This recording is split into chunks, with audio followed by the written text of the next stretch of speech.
It's about to happen now. Western Kentucky versus Michigan C++. The C++ is a fun addition for a name, don't you think? Yeah, that'll be a fun one to see. But I think one of the interesting things here is I think we're actually about to get into the game here, and I was going to mention that some of these players are actually fairly new to PC Rocket League. I think Kugelman actually jumped on the PC like not too long ago and jumped a significant amount. But as we get ready here, underway, the game goes WKU on the blue side, Michigan C++ on the orange, and right away it's going to be WKU. You're going to start off heavy touch over by Corey. It's going to go high. Next person up is going to be Jay. Nice light touch. He's going to keep it center, try to put it down to a teammate. First person there is going to be Messi. Messi already got a hat trick yesterday in the World Cup. Surely it's the same person, right? Surely it's the same person. Obviously, when he's not scoring his hat tricks, when he's not being the ace for Argentina, he's playing Rocket League. But right now, he's not exactly on the scoring end of things, as WKU are the first ones to start off scoring this series. Yeah, they're able to get a really quick goal, and that's a good way to set the tone if you are them. And 23 seconds in, Ellie is going to make this already feel kind of rough for Michigan C++, but they can start off something right away. But W misses the ball. It's going to be Gaff next. No, can't quite get a touch. Low boost, and a bit of miscomms there, but they still have control because no one's there. Pantera can't quite get it. And now a heavy touch. W, no boost. J-Bill has to try to go for it, but we'll just pass it over to W. Next person up is Messi. Gonna put it over to the left side. Next person up is Messi, but he's gone. He's dead. I mean, I think half of people playing against Barca were wishing for that at times, but right now it's gonna be Sizzle trying to rebel. Missy does beat it up. Jay now just gonna try to take some space here in the midfield and is able to beat one out. But right now, Michigan can't really feel like they can't get control of this ball effectively. It feels like right now. No, I feel like they're really struggling in the midfield. All things considered, this midfield has been messy the entire time. Not the player, more of the adjective in this case. Although, I guess you could use his name as an adjective. He is just that powerful. He is the GOAT, all things considered. I know not all of production agrees with that, but it's just the truth, especially after watching the Portugal game earlier today. But that's not what we're worried about right now. Right now, we're watching this WKU team taking some good shots on net, able to threaten a double there, but Michigan C++ holding on. A little bit of an air dribble center, going for the bump. Not quite going to match, and Gaff able to put it past that last defender, extend their lead to 2. Yeah, and Leo's center, but he doesn't have a teammate there. They're both kind of just flat-footed there in the center of the field. They're not trying to, they're not in full understanding of who should go, and it's starting to get rough here for them. 2 goals down, still 3 minutes left on the clock. They can get a quick one to go their way, but at the moment it will be Corey Sizzle trying to take an opportunity into the corner. Won't have the boost. Maybe get a pinch opportunity? No, just go straight out. But that 50 won't be what he likes. It will have to be Jay trying to bail them out. W puts it center. There's no one there again. It's Michigan feeling like that they aren't quite connected to one another. There's a second or two before the next piece happens in their play. If there's just a bit more linked together, maybe something could form for them. But right now, as J-Bell trying to put a shot on, is going to be slightly wide. Messi's going to try to get it. It's going to be an infield actually to J-Bell, who can put a shot on, and 3-0 for the side of WKU. And right now, what we thought was going to be a close game is anything but. Yeah, I do agree with what you said prior about the whole, like, there seems to be gaps in time until someone is able to get onto the ball or get possession or go for a 50, whatever you'd like to put to it. And I think in that case, that's a great example of it. Maybe it's some hesitancy. Maybe it's just a little bit of unsurety in how to approach it, because right now, I think that WKU, they're taking every single advantage they can get, and they're definitely scoring off of it. Yeah, I mean, it's not looking great. It's WKU, they're locked down. They know what they want to do, and they're doing it with no consequences. They're 4 for 5 on shots to goals right now. There's not been a single shot against them, for crying out loud. This has been a one-sided affair of one-sided affairs, but right now Michigan is going to try to break out. He's able to clear it out. Next person there's Messi, can't quite block it though. It's going to be Leo. That take some time. We'll be able to do so. Gaff now. Well, 50, but at this point, it's just reconciliation for the side of the Michigan C++. They are using this 2 minutes to figure out what's their adjustments going to be. What do they need to do in these final games? Because every game matters that much more in a BO5, where once you lose one, it's a significant degradation in your chances. And right now, every goal that gets scored by WKU just makes that 1% become a tiny bit smaller. Yeah, absolutely. Well, and another important thing that we were showing y'all when before this match was about to start is that we are keeping track of game differentials as for how people are going to get organized, how standings are going to end up falling. And even if you are unfortunately going to lose a game or you're going to have a series not go your way, you do at least want to take one game. You want to do something to help out with that differential. And I mean, hey, if you're on the winning side, you want to just get 3-0 go through, which it seems like WKU, they are on the way to do that. But I think that's just a little bit more of understanding just how important each game is, whether or not the series ends up in your favor. You want to make sure that you have as much going for you as possible. Yeah, but right now it is a minute 45, 100 seconds left. There's gonna be another infield that's gonna be saved by Pantera, and right now I think at this point, if you're Michigan C++, you're just trying to get your first goal of the series. You're trying to make something happen, but right now J-Bill is just styling on them. I mean, their flip reset air dribble is gorgeous there, and well, no hand put up, and it's 7-0. Yeah, I do feel like there was a hand put up. I think it just unfortunately went over the hand, short. over multiple hands in this case, Yeah. as this will roll to the Michigan C++ side as Panthera will just take a quick possess, maybe try and stay behind it. Is going to be forced out into the corner. Messi going to, again, stay behind it. At least Michigan trying to do their best to just stay close to the ball. That is going to go towards net. It does look like Adabi going to score at least one. I don't know if it's the most favorable scoreline in the world with 7-1, but that is one thing to at least look forward to when you might be looking at what game 2 is going to look like. Look away. You don't want to see that one on the top of your screen, but hey, a goal is a goal, and even if it's not the prettiest one in the world, it shows that it's a non-zero chance. W's actually gonna try something here. Can't quite do it. Messi just gets beat out by J. Bill, and Pantera's gonna just have to take into the corner. But at this point, they did their thing. They're not gonna get perfect swept. Congratulations, you did your job. You're gonna have a better time than BDS did against FaZe. But now, W will be in the corner. He's gonna get beat out by Gaff. Yeah, Gaff just fakes it out. He will take his time. Leo's gonna get the block. Next person up is gonna be Sizzle, and it's gonna be actually double whiff. Jay tries to put a shot on W. He's able to keep it close. Now, Gaff now is just back on it, but a big demo by Messi. Take player out and a bit more attack. There's a bit more offense coming out for Michigan as later on this game goes, but in the end, it does feel more like that anything that's happening in this final minute is a bit less telling than it would be. I think at this point it's just WKU are kind of just having fun. You can see them just doing crazy whimsical pre-jumps on each other, trying to make something happen. But W can try to do something, can't quite. And as these final 15 seconds wane away, we know what this game is.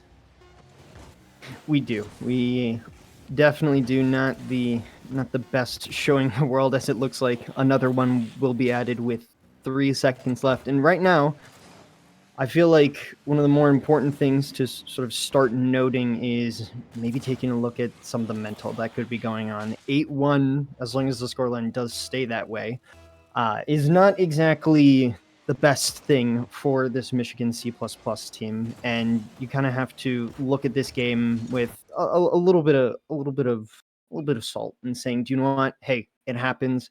We do have to move on. And all things considered, I do feel like it's kind of the same with WKU. You can't get too in your head about how well you are performing. Yes, you just played and got an 8-1 victory. But if you guys were here yesterday, the sheer amount of momentum swings that happened in that Oakwood Delaware game was absolutely insane. Yes, one team completely shut out the other in one game, but that didn't matter at all because the next game they immediately came back. Anything is possible.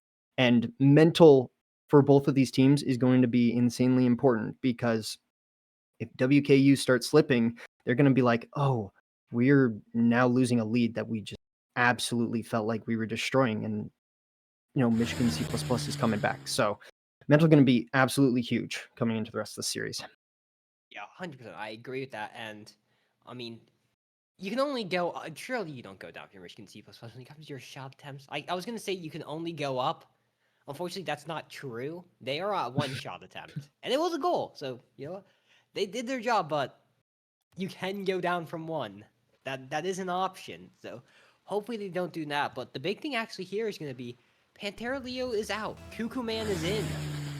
Player that we mentioned beforehand, he is now the one jumping in, and let's see, different bit of roster utilization here. Maybe something will change, but W right away, change car from the Octane to the Fennec, make something happen. Flipperset won't do anything, and it's now Forces trying to put it all the other way, and a counterattack just 10 seconds in, and that is the worst option if you're Michigan C++ that you had. And Messi, the backflip, that's a heartbreaker. Yeah, absolutely. Right when you're trying to sit there and say, okay, just got to get back into this, and a simple mistake on the defensive line is enough for WKU to immediately capitalize as they get a very strong win on the kickoff here. Kuko Man, he's going to take possess and send it out to the other side, at least relieving the other side of the field from the ball, which it seems like it spent a lot of time on this Michigan side. But, you know, with a quick visit to the WKU side, we'll see it immediately come back and maybe do a little bit of bouncing back and forth, kind of different from last game, but nonetheless a fake coming through. We're going to see the same amount of pressure that WKU has been putting on this entire time. J-Bell, he's going to play it slow. Kukomen able to get behind that, and a Dubby pushing it off to the side. It seems like Michigan, they're holding on for now. Yeah, they're holding on, but they already have a shot on, so they've already been playing a bit more offensive pressure, but right now they're going to be on the save. The W, another big one. But a boost deal again, this time from J-Bell, is going to make things so much harder. The boost is getting so rough here, and Messi will jump in early, but there's not going to be a shade. But there's two people with no boost. It's only Kukuman that has something. He's going off the ceiling, trying to get there early. Big 50, and it will be one that's favorable for them. But J-Bell's on him next. It's up the wall. There's another person that's already jumped. Infield to Gaff. And can he put a shot on target? Yes, he can. Will be saved by Kukuman. Next person up will be Messi. Now it's just, again, the starvation. It's going to be a long con here. It's going to be difficult if you are the side of Michigan to break out with this low boost, but there might be an opportunity here. It's Kukuman. Yes, he's able to take him out. Yeah, well, and right now, I feel like WKU, I'm sure that they're probably not happy with how much pressure they've been getting from Michigan, but they do know that they're pretty confident in capitalizing on opportunities. So all things considered, trying to play that game where you're just starving out your opponent, you're not going for attacks too quickly, you're just waiting for the opportunity to strike, is probably something that WKU is sitting there looking and saying, yeah, we can definitely do that if we play the ball in the midfield a little bit more, if we just try and go for some simple outbeats just to get some strong 50s in front of the net. That can give them opportunities they need, although this does look like it's going towards net. Corey Sizzle able to push it out, a center to Gath. He's going to throw it on net. And there's the breakaway opportunity they were waiting for. Yeah, that's a huge one for that. That's a really nice infield by Corey. He just breaks through, and yeah, the rest of Michigan, they're just not ready for a fast infield from there. Really nice play from the side WKU, and what was a long drought for them in the series, feels like, considering that they're used to goals, feels like every 30 seconds. They get one after a few minutes of gameplay, but right now it's J-Bell. He's going to try to take something here. Reset will go up, will be a bit high. Kickman's able to kick it out, but a 2-goal lead maybe can make something here. Michigan, if they get some miracles on the kickoff, maybe a good offense, but right now it's feeling so much like it's going to be WKU. Shot will be a bit high. Messi's able to put to the corner, but it's so difficult for them right now. It is, and I mean, they're pretty low on boost right now. Dubby was the highest, and I think he was just barely over 50 as they keep trying to play it to their corner just to relieve pressure, but the pressure is not going away. WKU, the only time they're going to have to take the ball to their own half is when a pinch comes through, and even then, Corey's looking for J-Bale, which is looking for Gath, and they're just finding each other on the sidewall in the midfield.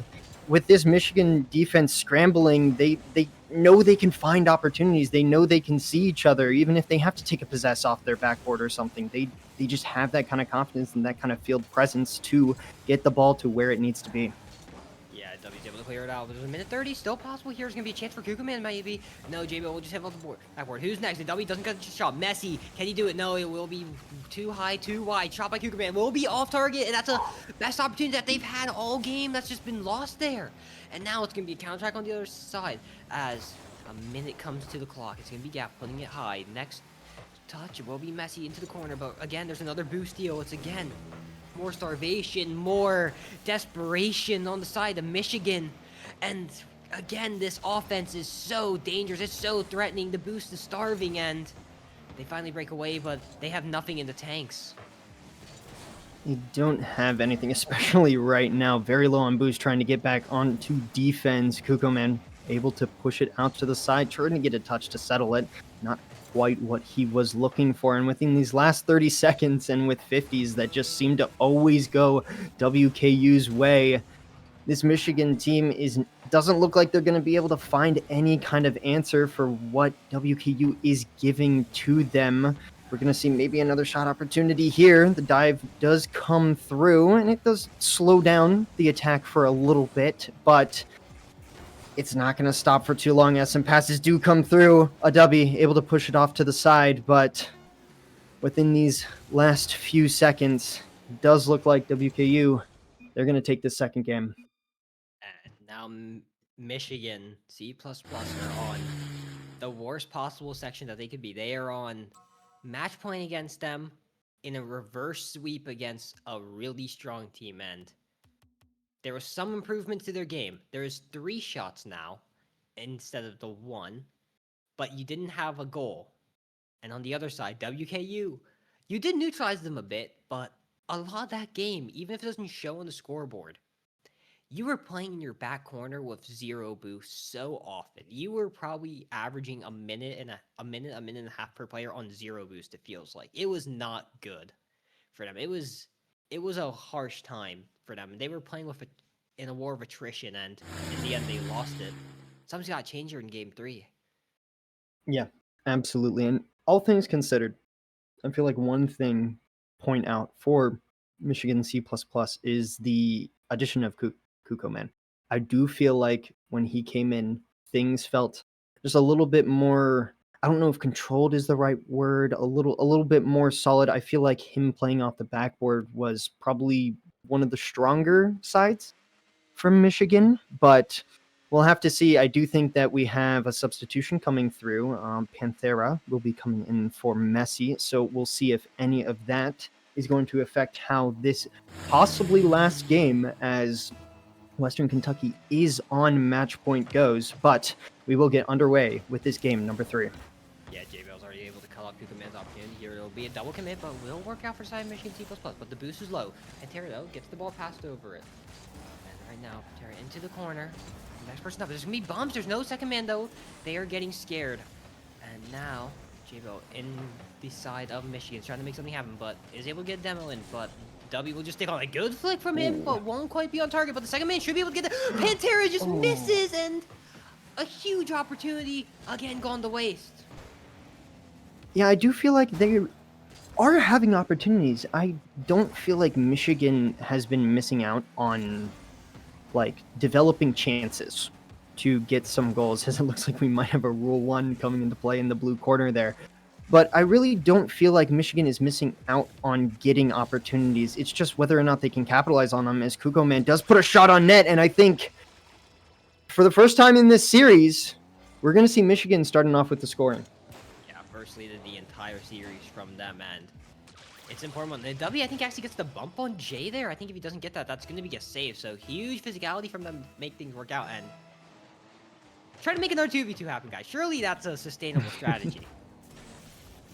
I'm sure that it can be configured somehow, as J-Bell putting this off the backboard. No one there to follow it up, but I think Corey was more waiting for the defense to give up the ball, which he happily waited for, and it looks like J-Bell back right behind the ball, waiting to try and do something. This is going to go center off of a little bit of a misread on this defensive line, and just as much as Michigan got their first, game-leading goal, just that quick, J-Bell evening it out. Yeah, I think this is going to be, I think that kind of sums up so much of the worries that you got to have against the WKU team, if you're Michigan especially, is that was a single player that did all in the 1v3, practically. But right now, J-Bell trying to go all the way again, Wow. and oh my goodness, J-Bell. That's a worldie right there from him. Is taking it from his own backside, getting the flip reset, and a little bit of a double off the crossbar. It was going down and in, but just enough to follow it in and make sure that it was indeed secured. And I mean, those were a quick 2 goals in response for Western Kentucky. J-Bell, he has the ball again. Does he get another flip reset? He does. Not quite on net, but if you're Michigan, you're probably quaking in your boots as it looks like in this case it's not going to be a solo effort, but just a really strong 50 coming out on the sideline, and it's enough to just go right in. Yeah, sorry. While this game is going on, I'm gonna just mention over here. There was a match report that was just delivered. UCF versus Kansas State was a 3-0 for UCF. Oh. Suddenly, as another goal gets scored, it's what Western Kentucky starting to run away with it. Suddenly, Group B has just broke wide open for that number 2 spot. Yeah, it has. In that case, it seems like it's going to be, well, those two teams that will be fighting for that number 2 spot to make it to the upper playoffs, if I am correct. And hey, that is a lot of what went into considering what these groups will look like. There's a decent amount of balance, and right now it looks like that is what's going to be coming through as well. A good match, although the 3-0 sweep definitely has me intrigued. I'm not gonna lie. Yeah, it's gonna make things very interesting over there in this group. But right now, Michigan is trying to fight for their lives, as it feels. WKU, they were doing what they were doing in Game 1, where they've had time, they've had what they wanted, and they've been doing whatever they feel. Jay, side touch. Hopefully what he wants to W actually gets it lateral though, but Corey will be the first one to it. And again, it's so hard for this Michigan team as a double commit there will just only make things slightly worse. Time is still being burned away here for the side of WKU, and every second lost is more opportunities being left on the table here by Michigan. First person going to go to this. It will be Gap, actually. W's going to try to control it.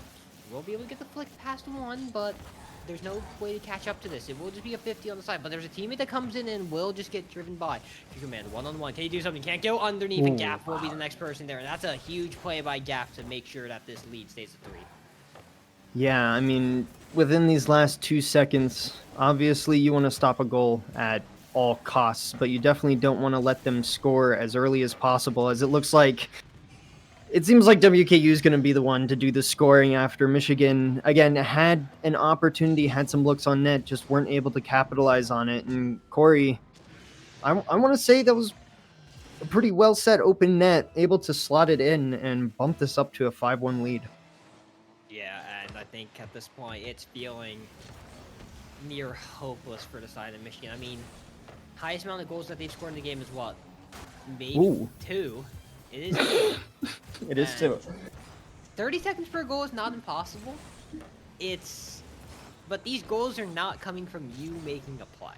And I think that makes things a bit more difficult when you're relying on their mistakes to be the thing to catapult you. Yeah, definitely. Obviously, I do feel like it's fair to point out that not all the plays from WKU have solely been along that line too. I think the third goal for them was just a 50 that went a little bit more favorably for them, even though I feel like that might bring up the argument of whether or not 50s requires skill or not, but the stream is not for that, as Bale puts another shot on the net coming off of the ceiling to get another flip and uses it at just the right time to get past those last defenders. 6-2, even if Michigan try and look to add some more goals to the scoreline, I think WKU, they're just adding their own right along with it. This is a game that feels like it is under wraps. At this point, you're playing this final minute for formality. WKU know it. Michigan know it. We all know it.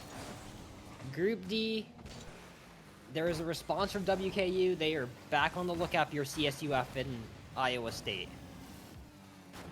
Yeah, absolutely. Well, in this, all things considered, for WKU is exactly what they want. Right now, Michigan obviously will get bumped down to the 4th spot, no matter what happens with the other 2 teams in Group D, CSUF or Iowa State. But getting a 3-0 sweep is exactly what you want to see to bump up that game differential going into whatever your next game is going to look like. And maybe you can do a little bit of cheering for the other team to try and get you that favor for the number 2 seed. But we'll have to wait on that game to happen, as Gath looks like he's going to try and add another goal to this scoreline. Corey following it up, not quite going to get to the back of the net. J-Bill trying to put it center. And as this goes off the backboard, Gath does hit the crossbar, but even with that, WKU secure a very comfortable win, a very comfortable series against Michigan C++. Yeah, and that's a really well played series by WKU. Never once did it feel like truly. Never once did we ever feel like it was out of their hands. You know what I mean? It felt always like WKU were the ones leading the entire series. They were the conductor of this one. I think it's the best way to say it. Yeah, I think that's a fair way to say it. A lot of the pace was dictated by how they were moving, where they were putting themselves on the field, and how they were putting the ball where it was worst for Michigan. I feel like those are all pretty general terms, but when you're doing it at a pace that the other team just can't quite handle, can't quite manage, it does tend to work out pretty well. And, well, I think as we saw with that series, it did work out pretty well getting that 3-0 sweep. But I think I feel like I've done a decent bit of talking relative to what happens. I think it might be a good idea to go ahead and ask one of the players that were in the game their thoughts on the match as we go ahead and we bring in Jay Vale. Hello, hello. Hello, how's it going? It's going pretty Going well. good. Yeah, I wanted to start off this conversation right away with what happened last week. Obviously, you guys played Iowa State. It was game 5. In the end, they were able to edge it out, but I guess coming into the second game, it felt like you guys knew what the stakes were and you instantly responded. Can you talk about like what went on between the 2 weeks that made you have this kind of change?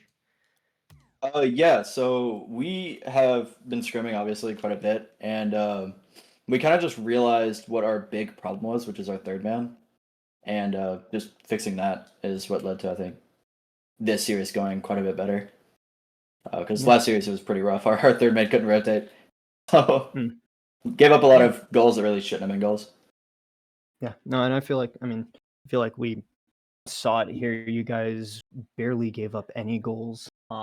Probably as compared to what your last series looked like. But all things considered, I think I'm going to take a little bit of a step back to get a larger scope. Obviously, this is a great series overall to kind of look past all these individual games. You guys are going to be getting that +3 game differential, hopefully helping you out to get that number 2 seed in your individual groups.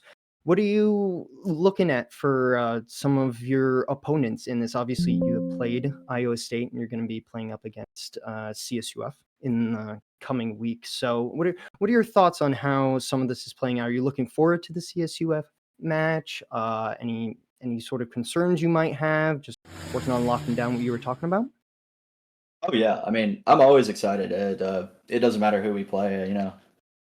I'm always excited just to play good opponents and have good games. As for like what I'm thinking, you know, just going to each series with the idea that we're gonna sweep, even if it's maybe not realistic, but you play with the confidence that that's what's happening, and Mhm. the rest of it just kind of comes its way. It doesn't really bother me who I'm playing, I should say. Um, if that's Yeah. what you're asking, yeah, No, I that's a think we're really good winning. mindset to have. That's a great mindset to have, especially Yeah. with this. And you guys obviously proved it today. But I want to ask now, in the future, you guys obviously are trying to make that playoff run into the upper playoffs. And I guess my question is, of all the teams in the MCC, is there any like particularly that you're eyeing that you kind of want to go take a hand at, try to get the victory over? Yeah, UK. Obviously, they're Oh, our conference yes, sir. rivals. We're That makes we're sense. tied with them. Yeah, we're tied with them. You know, we've always been cool, but man, I just love playing against those guys. We played against them in Volan over last Mhm. semester. You know, to make day two, Mhm. we beat them there in 5. You know, I know they want their get back, and I'm always wanting to play UK. I love playing against those guys. So I guess UK would be the pick. Yeah, absolutely love that. That is an amazing pick, all things considered. It's always good to see that that kind of competition coming through. But Thank you for the interview. Thank you for the wonderful series. And we'll go ahead and let you celebrate with the boys, whether or not it is just a quick chat or hanging out a little bit after that. Thank you again. And we'll hopefully catch you next week. Awesome. Thanks for having me. Yeah, have a good one. Of course. So, yeah. Yep, and that was with Jay over there. And I mean, like you said, I mean, I'd love to see the Western Kentucky game. I mean, Yes.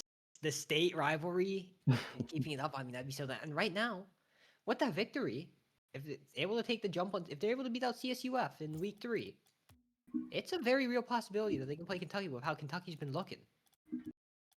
Yeah, that is definitely true. This obviously might have a little bit more implications than some of our JV teams. I do kind of want to see some of our JV teams play up against each other, but I feel like state rivalry, those just have so much more meaning, and especially I didn't know that Oh, they mean so played much. up against each other to qualify for something. So that's definitely some healthy competitive blood that they have against them. But it's good to see that that teams are looking at it. I'm glad to see that players are looking forward to the possibility of those kind of matches. That's exactly what you want to see when we have newer colleges that are coming into this kind of play. So definitely a good sight to have possibly come to fruition. Yeah, 100%. But I think at the moment we will be stopping the stream for a little while. We will be back on the stream later tonight. There will be a game between Utah versus Nebraska JV and Kentucky, who were mentioned earlier, against Nebraska. A major game actually to decide who's going to be moving on into the upper playoffs. A huge decision of a game, especially with Nebraska being down 0-1. They need to get a victory ASAP to make sure that their upper playoff hopes are still alive, but that'll be later tonight. So hopefully we catch you guys then. Yep, everyone.